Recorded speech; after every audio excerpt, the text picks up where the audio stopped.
Assalamualaikum teman-teman, balik lagi di channel YouTube Bams Project One.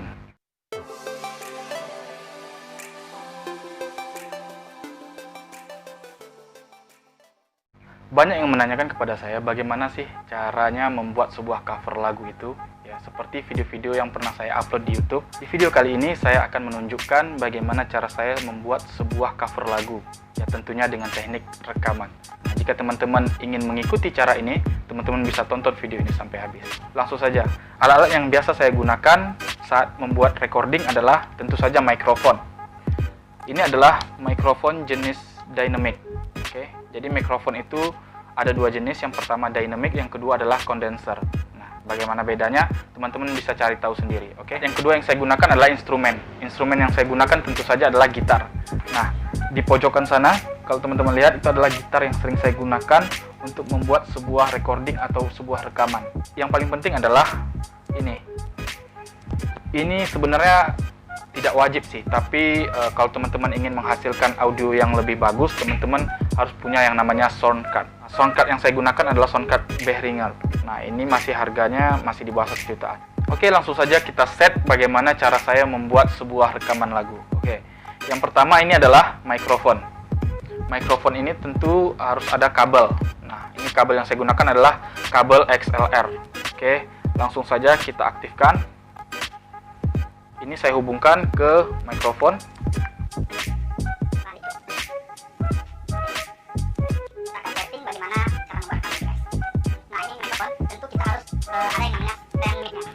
Kita gunakan stand mic. Oke, nih. Nah, kemudian saya atur seperti ini. Oke. Cek. Oke, belum dicok. Kemudian ujungnya ini teman-teman bisa masukkan ke sound card di channel yang pertama. Oke. Nah, begini dia penampilannya. Oke, yang kedua adalah instrumennya. Nah, ini adalah gitarnya. Kita menggunakan. Oke, ini adalah gitar custom ya. Kalau teman-teman lihat, ini adalah gitar custom. Harganya masih 1 jutaan, masih murah ya, merek Epiphone.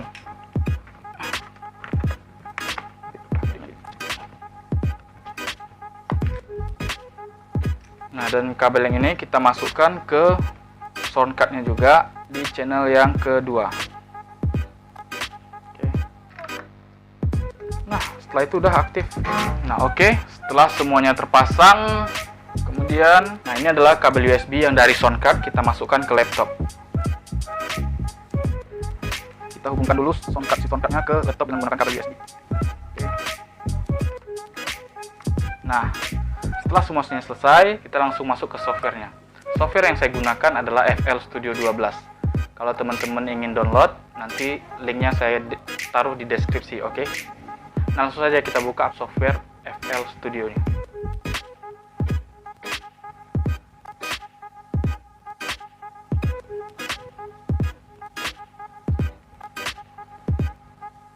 Nah, sekarang kita sudah masuk di software FL Studio-nya. Ini adalah tampilan pertama FL Studio.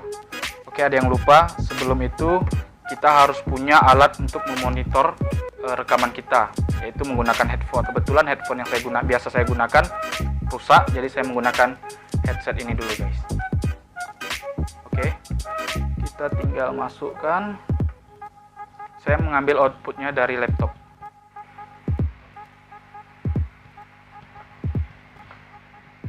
Oke, setelah semuanya sudah terpasang dengan baik, oke, kemudian kita akan melakukan rekaman.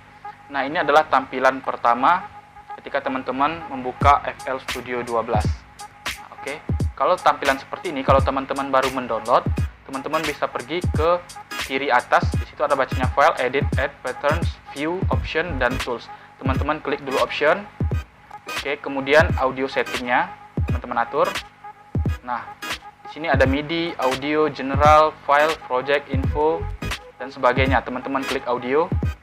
Nah, di sini teman-teman harus pilih drivernya ya untuk menghubungkan si sound card ke FL Studio 12. Oke, di sini saya menggunakan driver Audio for All karena Audio for All ini bisa menggunakan untuk semua jenis sound card. Teman-teman juga bisa menggunakan driver bawaan Behringer USB audio, tapi saya sini menggunakan Audio for All. Oke, nah setelah itu langsung saja keluar. Nah, ini kita sudah bisa rekaman. Nah, sebelum memulai rekaman, teman-teman pergi dulu ke mixer, ke kanan atas itu ada mixer. Oke, klik saja. Nah, ini adalah tampilan mixernya.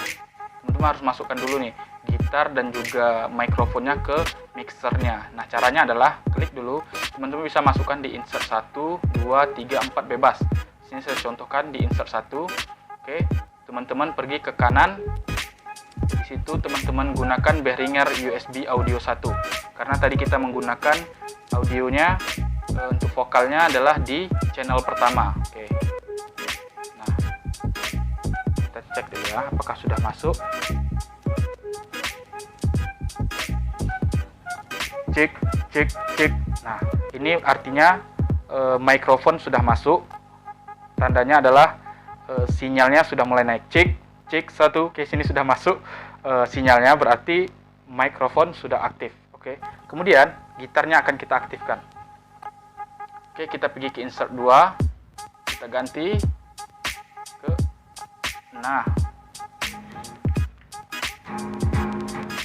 Nah, di sini gitar juga sudah masuk, sinyalnya sudah mulai naik. Nah, itu berarti tandanya gitar sudah masuk dan juga vokal sudah masuk. Oke. Nah, ini kita sudah bisa rekaman nih. Oke. Kita pergi, kita keluarkan aja, kita close. Kemudian kita perbesar. Nah, cara ngerekamnya. Nah, teman-teman terserah ini. Teman-teman kalau menggunakan tempo atau metronom, teman-teman bisa klik yang di atas ini. Ini adalah lambang untuk metronom. Di sini teman-teman bisa atur temponya berapa. 120, 130, 140 terserah. Nah, karena ini untuk percobaan, saya tidak akan menggunakan metronom. Oke. Nah, untuk rekam, teman-teman bisa klik titik putih di sini. Klik sekali. Oke, kemudian muncul tulisan seperti ini. Teman-teman klik yang nomor 2, audio into the playlist as an audio clip. Oke. Kalian bisa klik. Nah, ini udah merekam nih. Ayo kita coba rekam ya. Cik. Ada hati yang termanis dan penuh cinta, tentu saja kan ku balas seisi jiwa. Tiada lagi yang ganggu kita. Ini kesungguhan, sungguh aku sayang kamu. Oke, nah setelah teman-teman melakukan take vokal dan juga gitar, teman-teman tinggal klik spasi ataupun space di keyboard. Nah, ini adalah hasil rekamannya. Sinyal masih kecil. Nah, ini audio asli yang terekam di software FL Studio 12 dan ini belum diedit. Langkah selanjutnya adalah mixing. Nah, mixing ini adalah tahap yang paling penting. Karena bagus atau tidaknya suara yang dihasilkan itu tergantung dari mixing teman-teman. Oke. Nah, setelah ini kita letak dulu gitarnya ya. Oke. Kemudian kita akan coba mixing. Nah, bagaimana cara memixing? Teman-teman bisa klik di track yang pertama 2 kali. Oke. Kemudian masukkan dia ke insert ke berapa terserah teman-teman. Di sini kita coba 1. Oke, gitarnya kita masukkan ke insert 2. Oke, nah kita buka lagi mixernya.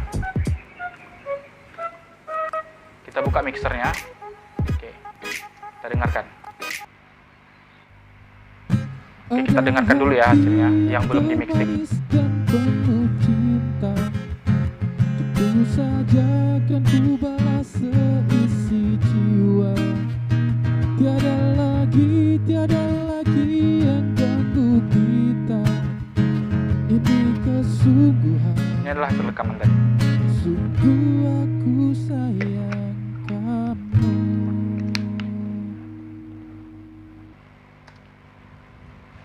Oke, setelah itu kita masuk ke mixer. Kemudian kalau teman-teman ingin memixing, teman-teman tinggal klik di insert pertama atau insert kedua. Ini teman-teman juga bisa rubah. Klik sekali di insert 1, klik kanan, kita rename. Ini adalah vokal. Oke.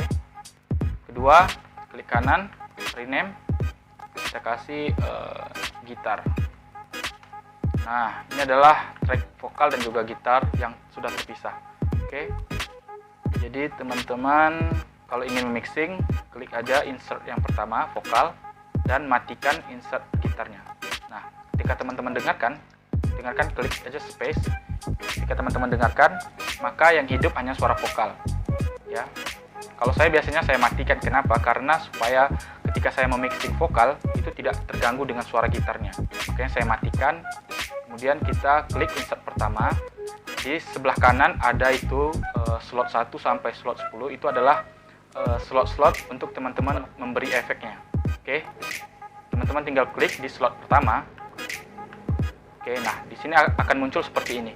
Ini adalah plugin-plugin yang sudah disediakan di FL Studio 12. Nah, biasanya yang saya gunakan banyak plugin-plugin yang saya gunakan saat memixing. Nah, tapi yang paling penting itu adalah kompresor. Teman-teman masukkan. Kemudian biasa saya gunakan ya.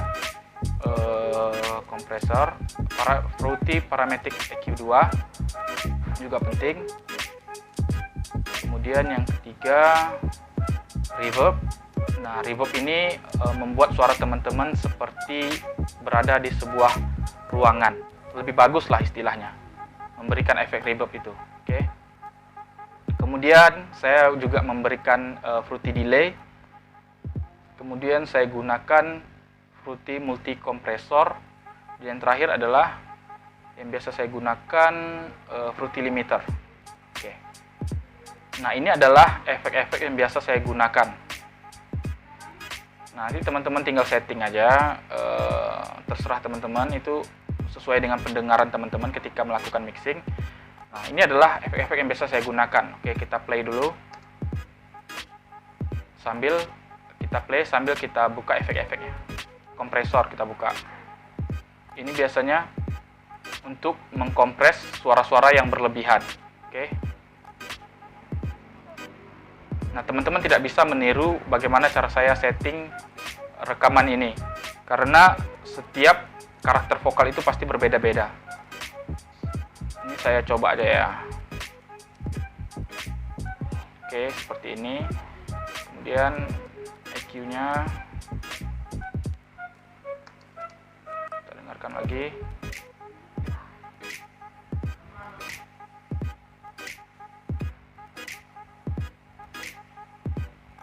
Nah, teman-teman bisa bereksperimen lah saat memixing ini, cari suara-suara yang pas. Oke, reverbnya biasanya high cut-nya saya naikkan, low cut-nya size-nya saya besarkan. Nah, jadi secara garis besar seperti itulah cara saya memixing. Kemudian setelah selesai memixing vokal, maka vokalnya saya matikan, gitarnya saya aktifkan. Oke. Kemudian klik insert kedua gitarnya, kemudian masuk lagi ke slot 1. Nah, di sini juga ada beberapa efek yang saya gunakan, tetap kompresor. Kemudian parametric EQ.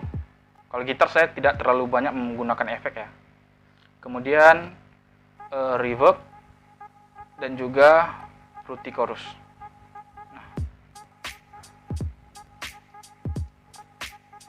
Nah, inilah efek-efek yang biasa saya gunakan saat mengedit gitar. Kita dengarkan setelah diedit, oke?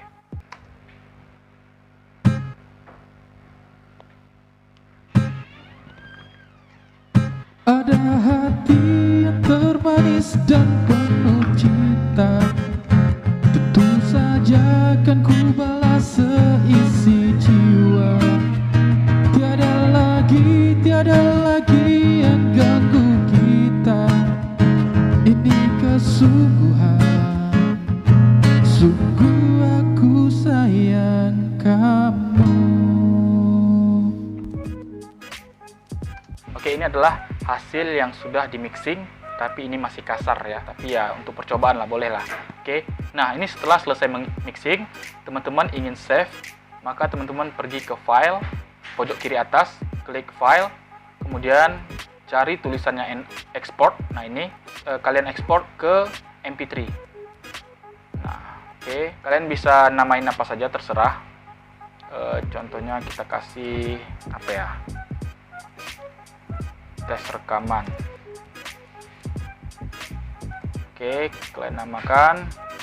Kalian taruh di mana terserah, langsung kita save. Kemudian kita start.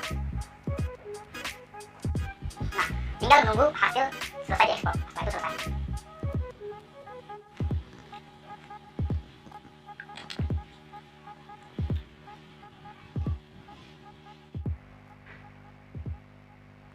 Nah, sudah deh selesai di save. Nah, teman-teman tinggal dengarkan di mana tempat teman-teman menyimpan itu tadi. Ya. Oke teman-teman, begitulah cara saya melakukan sebuah cover lagu dari mulai setting instrumennya sampai membuat rekamannya. Nah, setelah jadi rekamannya, baru kita membuat videonya. Oke teman-teman, sampai di sini dulu video kali ini. Semoga bermanfaat. Jangan lupa di like, comment, share, dan juga di subscribe. See you next time. Oke.